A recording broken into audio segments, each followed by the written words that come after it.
Pride and Prejudice, Volume 3, Chapter 4. The whole party were in hopes of a letter from Mr. Bennet the next morning, but the post came in without bringing a single line from him. His family knew him to be, on all common occasions, a most negligent and dilatory correspondent, but at such a time they had hoped for exertion. They were forced to conclude that he had no pleasing intelligence to send, but even of that they would have been glad to be certain. Mr. Gardner had waited only for the letters before he set off. When he was gone, they were certain at least of receiving constant information of what was going on. And their uncle promised at parting to prevail on Mr. Bennet to return to Longbourn as soon as he could, to the great consolation of his sister, who considered it as the only security for her husband's not being killed in a duel. Mrs. Gardner and the children were to remain in Hertfordshire a few days longer, as the former thought her presence might be serviceable to her nieces. She shared in the attendance on Mrs. Bennet, and was a great comfort to them in their hours of freedom. Their other aunt also visited them frequently, and always, as she said, with the design of cheering and heartening them up, though as she never came without reporting some fresh instance of Wickham's extravagance or irregularity, she seldom went away without leaving them more dispirited than she had found them. At Meryton, all seemed striving to blacken the man who, but 3 months before, had been almost an angel of light. He was declared to be in debt to every tradesman in the place, and his intrigues, all honored with the title of seduction, had been extended into every tradesman's family. Everybody declared he was the wickedest young man in the world, and everybody began to find out that they had always distrusted the appearance of his goodness. Elizabeth, though she did not credit above half what was said, believed enough to make her former assurance of her sister's ruin still more certain, and even Jane,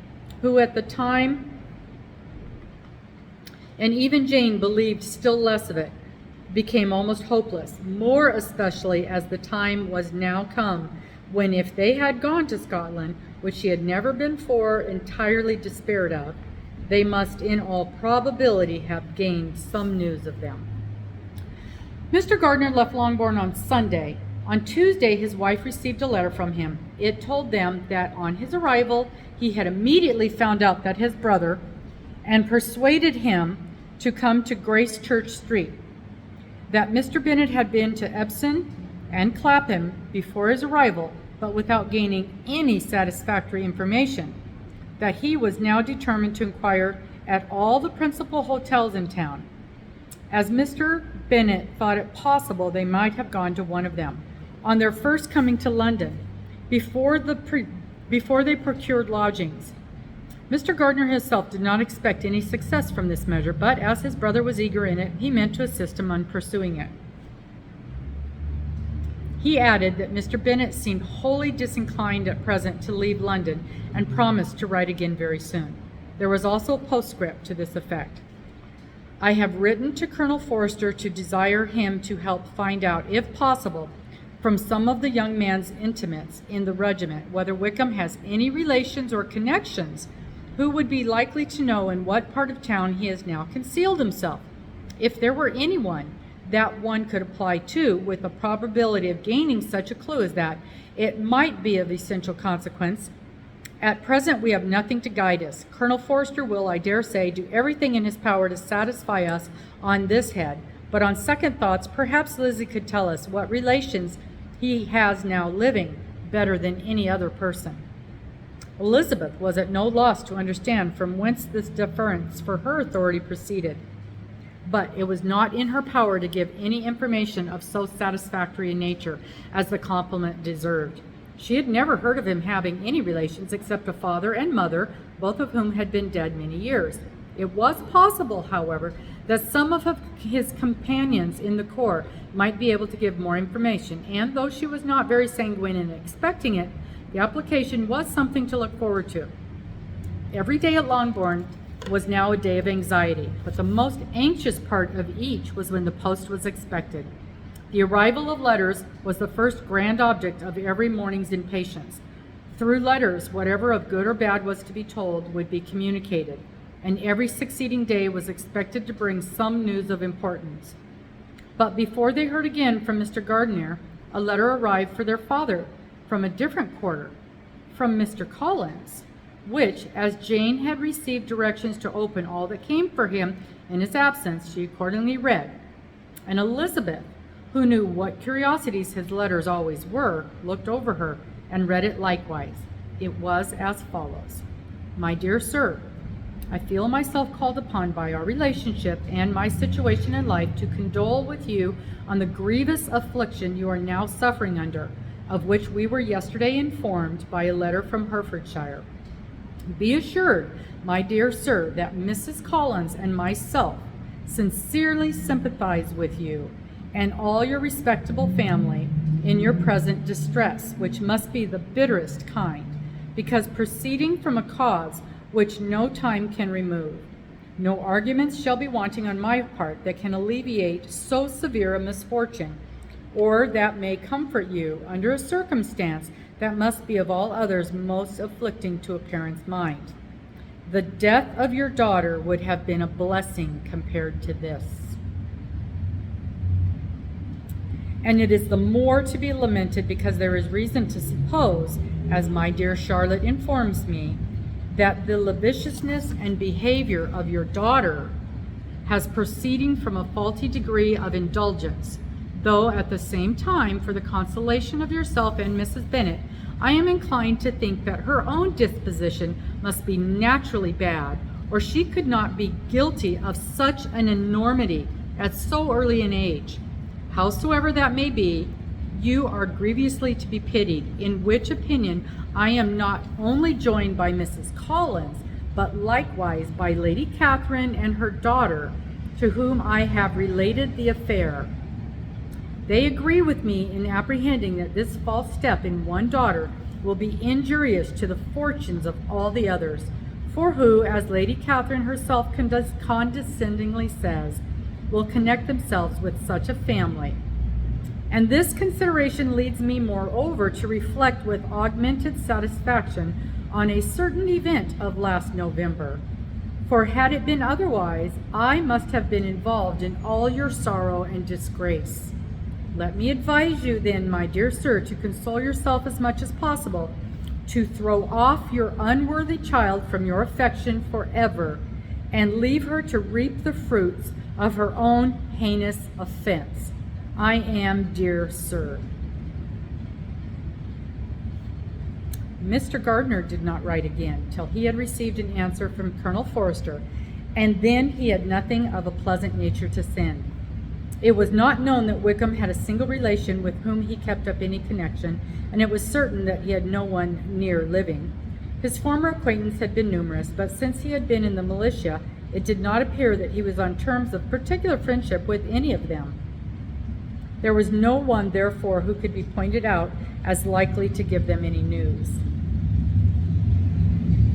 And in the wretched state of his own finances, there was very powerful motive for secrecy, in addition to his fear of discovery by Lydia's relations, for it had just transpired that he had left gaming debts behind him as well, to a very considerable amount. Colonel Forster believed that more than £1,000 would be necessary to clear his expenses at Brighton. He owed a good deal in the town, but his debts of honor were still more formidable. Mr. Gardner did not attempt to conceal these particulars from the Longbourn family. Jane heard them with horror. "A gamester!" she cried. "This is wholly unexpected, and I had not an idea of it."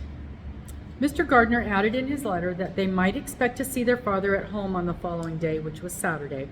Rendered spiritless by the ill success of all their endeavors, he had yielded to his brother-in-law's entreaty that he would return to his family and leave it to him to do.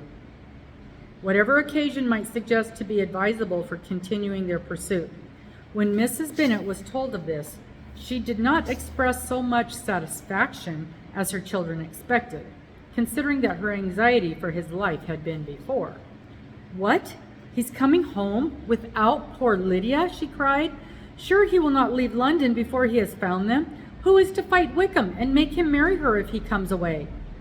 As Mrs. Gardner began to wish her to be at home, it was settled that she and her children would go to London at the same time that Mr. Bennet came from it. The coach, therefore, took them the first stage of their journey and brought its master back to Longbourn. Mrs. Gardner went away in all the perplexity about Elizabeth and her Derbyshire friend that had attended her from that part of the world. His name had never been voluntarily mentioned before them by her niece, and the kind of half expectation which Mrs. Gardner had formed of their being followed by a letter from him had ended in nothing. Elizabeth had received none since her return that could come from Pemberley.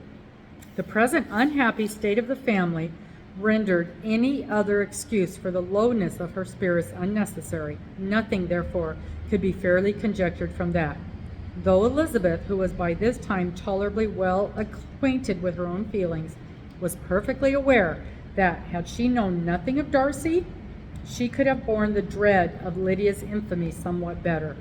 It would have spared her, she thought, one sleepless night out of two.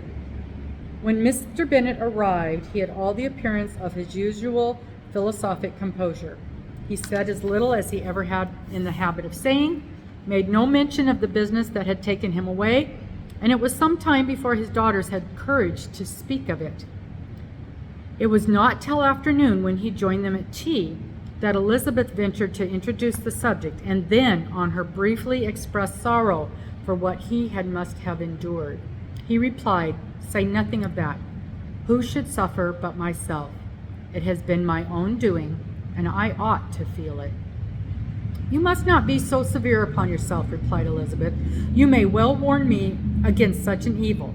Human nature is so prone to fall into it. No, Lizzy, let me once in my life feel how much I have been to blame. I am not afraid of being overpowered by the impression. It will pass soon enough." "Do you suppose them to be in London?" "Yes. Where else can they be so well concealed?" "And Lydia used to want to go to London," added Kitty. "She is happy then," said her father, "and her resistance, therefore, probably will be of some duration." Then, after a short silence, he continued, "Lizzy, I bear you no ill will for being justified in your advice to me last May, which, considering the event, shows some greatness of mind." They were interrupted by Miss Bennet, who came to fetch her mother's tea. "This is a parade," cried he, "which does one good. It gives such an elegance to misfortune. Another day I will do the same. I will sit in my library in my nightcap and powdering gown, and give as much trouble as I can, or perhaps I may defer it till Kitty runs away." "I am not going to run away, Papa," said Kitty. "If I should ever go to Brightland, I would have behaved better than Lydia." "You go to Brightland? I would not trust you so near it as Eastbourne for £50. No, Kitty, I have at least learnt to be cautious, and you will feel the effects of it. No officer is ever to enter my house again, no even to pass through the village. Balls will be absolutely prohibited unless you stand up with one of your sisters, and you are never to stir out of doors till you can prove that you have spent 10 minutes of every day in a rational manner." Kitty, who took all these threats in a serious light, began to cry.